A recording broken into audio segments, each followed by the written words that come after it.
Hello everyone, welcome to the DD channel. Today we're gonna talk about this frame arms girl Greifen. First, let's take a look at its design. You can see these turbines and this heavy look, and of course those sub arms. They've done a pretty good job in interpreting the original design from frame arms Greifen. I like how they make this into an exoskeleton kind of design. It's actually the second time they've done this, but this time they take it further and gave her these controllers. Another interesting take they have on this kit is its vehicle mode, which we will talk about it later. Now, let's take a look at its accessories. She's got 3 faces, looking front, looking right, and a smiley face looking left. 4 pairs of hands here, closed hands, grabbing hands, open hands, and another pair of open hands. We've also got a visor and an extra front hair you will need to change when you put the visor on. Now, let's take a look at its articulations. Toe band that goes that far, ankle pivot, another ankle joint, double joint on the knee, perfect. Pivot in the middle of the lap, ball joints at the crotch, which you can pull out individually, allowing more movement. Pivot and ball joint for the chest, ball joint at the shoulder, bicep pivot. Too bad not a double joint on the elbow, but a double joint at the wrist, which is a new way they deal with wrists. I heard heck of a lot of people broke their wrist joints, so I guess the new design is supposed to prevent that.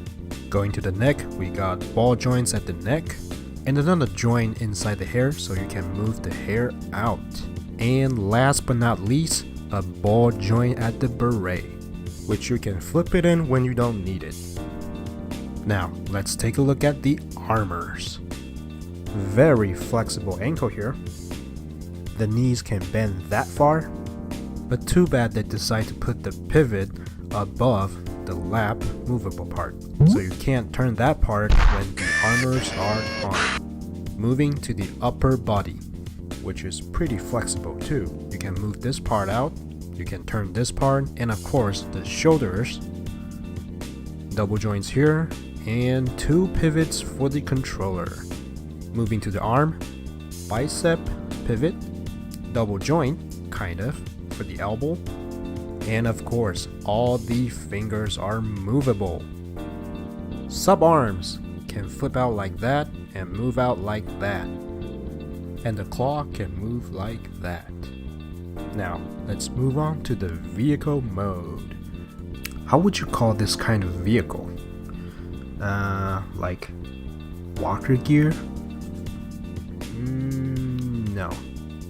Anyways, I like the design, I like how it looks, but in terms of articulation, it's not that impressive actually. Same ankle, same knees. This part can't really move out that far, and the crotch can move out like that.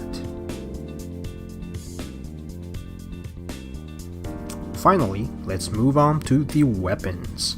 She's got a dagger, 2 machine guns, which you can turn them into rocket launchers.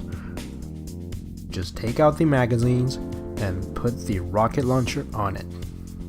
As you can tell, these are the controllers in her armor mode, which means she can't use these weapons in her armor mode, which is a little downside, I would say, because there are no weapons in her armor mode.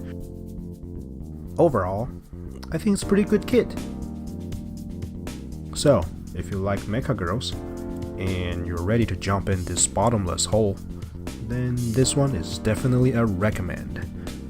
Thank you all for watching, and please leave a comment if you have any question or anything to share. If you like my review, please subscribe, as there will be way more reviews on plastic model kits and figures. I'll see you guys next time.